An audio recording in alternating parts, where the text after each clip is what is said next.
भाई बिल्कुल ठीक कह रहे हैं। उनको उनके किए की सजा मिल रही है और कुछ नहीं। अम्मार, मायरा, उन्होंने जो किया सो किया, लेकिन हम क्या कर रहे? वो दोनों हमसे खुद से रिश्ता खत्म करके गई थी ना। उनके पास हमारे अलावा और कौन है? अगर आज जहांगीर अंकल होते तो क्या वो इस वक्त उनको तन्हा छोड़ते? अस्सलाम वालेकुम आंटी। बेटा, नताशा खैरियत से? शाम से तुम लोगों के यहाँ आई हुई है। तो आप नताशा को कॉल करें। बेटा, उसका नंबर बंद जा रहा है, इसीलिए तो तुम्हें तकलीफ दी है। तो आप किसी और को कॉल कर ले। मैं सबको फोन कर रही हूँ और कोई भी फोन नहीं उठा रहा। इतनी देर हो गई है, मेरा दिल बहुत घबरा रहा है। मेरी प्लीज किसी से बात करवा दो, मेरी नताशा से बात करवा दो, किसी तरह से भी प्लीज। आंटी आप परेशान ना हो, आप रोए नहीं। मैं पता करवाती हूँ। मैं पता करके आपको जल्दी बता देती हूँ, ठीक है? आप बस परेशान ना हो। ठीक है बेटा, मैं इंतजार कर रही हूँ। ओके। हेलो, कैसी हैं आप? मैं ठीक हूँ फरहान, मुझे बताओ कि इस वक्त तुम कहाँ पे हो? क्यों, क्या हुआ? सब खैरियत है? आंटी की कॉल आई थी, नताशा का नंबर ऑफ है। वो घर से ये कह के गई है कि वो जहांगीर अंकल की तरफ गई है। अब मैं घर में जिसको भी कॉल करी कोई मेरी कॉल ही नहीं उठा रहा। आप परेशान ना हो, मैं आपकी तरफ आता हूँ, फिर मिलके चलते हैं। पता नहीं फरहान क्या मसला है, कुछ समझ ही नहीं आ रहा है। आप मुझे लोकेशन भेजें, मैं वहीं पे आ रहा हूँ। हाँ ठीक है फरहान, मैं तुम्हें अपना पिन लोकेशन भेज देती हूँ, काइंडली वहाँ पे आ जाओ जल्दी से। ओके। आंटी, नताशा किडनैप हो गई है। ओह माय गॉड, ये सब क्या कह रही हो? जी ठीक कह रही हैं आंटी। मेरे दोस्त ने बताया कि उसने नताशा को शाम में किसी गाड़ी में जाते हुए देखा। वो समझा शायद अमार के साथ जा रही है, तो इसलिए नोट नहीं किया। गाड़ी का नंबर नोट किया था? जी बिल्कुल किया था। चलें, फिर तो ट्रेस हो जाएगी गाड़ी। आपने पुलिस को इन्फॉर्म किया था? जी अंकल, पुलिस को भी इतला कर दी थी और मैंने FIR भी लॉन्च करवा दिया। आप परेशान ना हो, पुलिस जल्द ढूंढ लेगी उन्हें। भाभी, मैं इजाज़त चाहूँगा। अब भाभी, मैं सायमा आंटी को यहीं पे ले आता हूँ, क्योंकि बाद में पुलिस स्टेशन वगैरह भी जाना पड़ेगा। फरहान भाई, मैं भी आपके साथ चलती हूँ। नहीं, आप प्लीज़ रुक जाएं। हमार, तुम चलो साथ। मैं क्यों जाऊंगा? तुम चले जाओ, मैं जाके क्या करूंगा मॉम? अम्मार, ये मुश्किल वक्त है और इस मुश्किल वक्त में अपने ही अपनों के काम आते हैं। भाभी, भाई बिल्कुल ठीक कह रहे हैं। उनको उनके किए की सजा मिल रही है और कुछ नहीं। अम्मार, मायरा, उन्होंने जो किया सो किया, लेकिन हम क्या कर रहे? वो दोनों हमसे खुद से रिश्ता खत्म करके गई थी ना। उनके पास हमारे अलावा और कौन है? अगर आज जहांगीर अंकल होते तो क्या वो इस वक्त उनको तन्हा छोड़ते? वो यही करते जो आज तुम लोग कर रहे हो। फातिमा बिल्कुल सही कह रही है, इसीलिए तो जहांगीर इसको इतना पसंद करते थे, इसकी सोच को इतना पसंद करते थे। सही कह रही है मायरा, इस वक्त उनको हमारी ज़रूरत है। वो अगर मिलना भी ना चाहे इस वक्त ना, हमें मिलना है उनसे। जब सब ठीक हो जाए ना, तो तब हम उनको उनकी मर्जी पे छोड़ देंगे, लेकिन अभी फ़िलहाल के लिए we have to do something. झगड़ा, कोई दुश्मनी? नहीं सर, वो तो मासूम सी बच्ची है, उसका किसी से क्या झगड़ा, क्या दुश्मनी? हो जाती है। आजकल दुश्मनी करना बहुत आसान काम है। इतनी जल्दी हम दोस्त नहीं बनाते जितनी जल्दी हम दुश्मन बन जाते हैं। बहरहाल आप याद करें कि किन नए लोगों के साथ नताशा की मुलाकात रही इन आखिरी दिनों में? ऐसा कोई खास तो उसका किसी से कोई मिलना जुलना नहीं था। एक्सक्यूज मी माँ जी, मैं कॉल सुन के आता हूँ, आप आए मेरे साथ। आंटी प्लीज़, आप परेशान ना हो, हम सब मिलके देख रहे हैं ना, इंशाल्लाह जल्दी मिल जाएगी नताशा। आंटी, मुझे कुछ याद आया है। बेटा बोलो।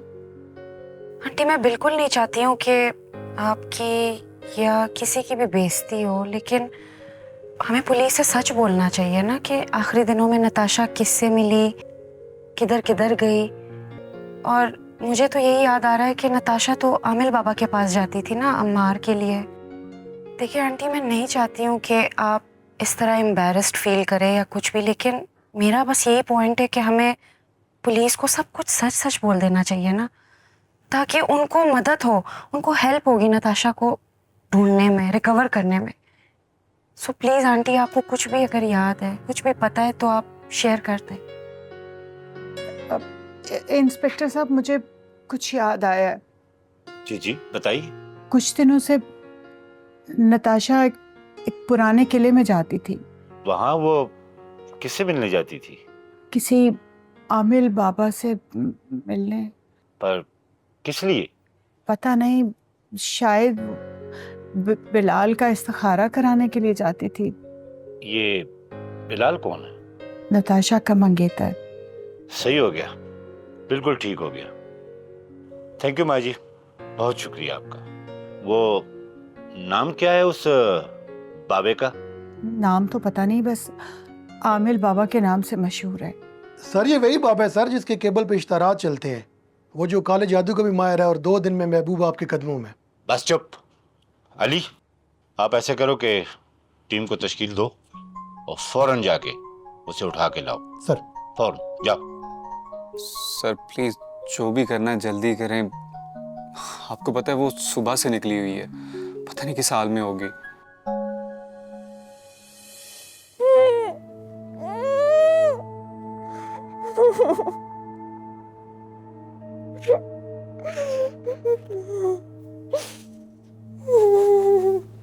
चलो। ये कौन सा तरीका है हम जैसे शरीफ इंसानों को इस तरह थाने में बुलाने का? आवाज धीमी रखो, धीमी रखो आवाज। SHO साहब सामने बैठे। गौर से देखें इसे। क्या ये वही बाबा है जिसके पास नताशा जाती थी? जी वही है। अब बताओ बाबा जी शराफत से कि नताशा कहाँ है? जी मुझे क्या पता नताशा कहाँ है। किडनैप हो चुकी है नताशा। ज्यादा मतलब समझाने की कोशिश की ना तो हवालात में रख के समझाऊंगा तुम्हें, समझे? अब बताओ नताशा कहाँ है? साहब जी मुझे क्या पता नताशा किधर है। मेरे पास वो सिर्फ तावीज लेने आती थी किसी अम्मार नाम के लड़के के लिए। क्या? अम्मार के लिए? उससे शादी करना चाहती थी, वो चाहती थी कि वो उसको तलाक दे अपनी बीवी को और उससे शादी कर ले। मुझे क्या पता अब कहाँ गई, अब काफी दिनों से वो आ ही नहीं रही थी। शर्म नहीं आती तुम लोगों को? शर्म नहीं आती? मियां बीवी में तलाकें करवाते हो। खुदा का खौफ है तुम लोगों को या नहीं? बेशर्मो। सर अगर इजाजत देते हैं तो मैं जरा इसको ड्राइंग रूम की सैर ना करवा लूं सर। ले जाओ इसे, ले जाओ इसे इतने कुश्ते खिलाओ ना, जब इसका दिमाग काम करने शुरू हो जाएगा तो ये खुद बताएगा कि कौन कहाँ है। ले जाओ इसे। चल ना चल। आप देखिए ऐसा नहीं करा साहब। आंटी ऐसे रोने से मुश्किल हल तो नहीं होगी ना? आप बस दुआ करें, नताशा मिल जाएगी। साइमा ये बच्ची बिल्कुल सही कह रही है। तुम इस तरह रोने से बेहतर है कि तुम बस अल्लाह से दुआ करो। अल्लाह पे अपना ईमान मजबूत रखें आंटी, नताशा को कुछ नहीं होगा। इंशाल्लाह सुबह तक हमें कुछ ना कुछ पता चल जाएगा उसके बारे में। मेरी जुबान मुबारक करे बेटा, खुदा करे कि ऐसा भी। आंटी आपको अंदाजा है कि नताशा घर से कितने बजे निकली थी?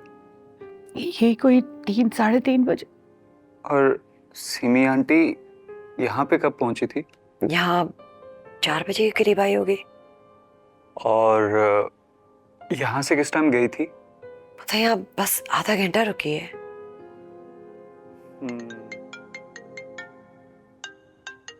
एक्सक्यूज मी, अस्सलाम वालेकुम SHO साहब। क्या? Okay thank you so much.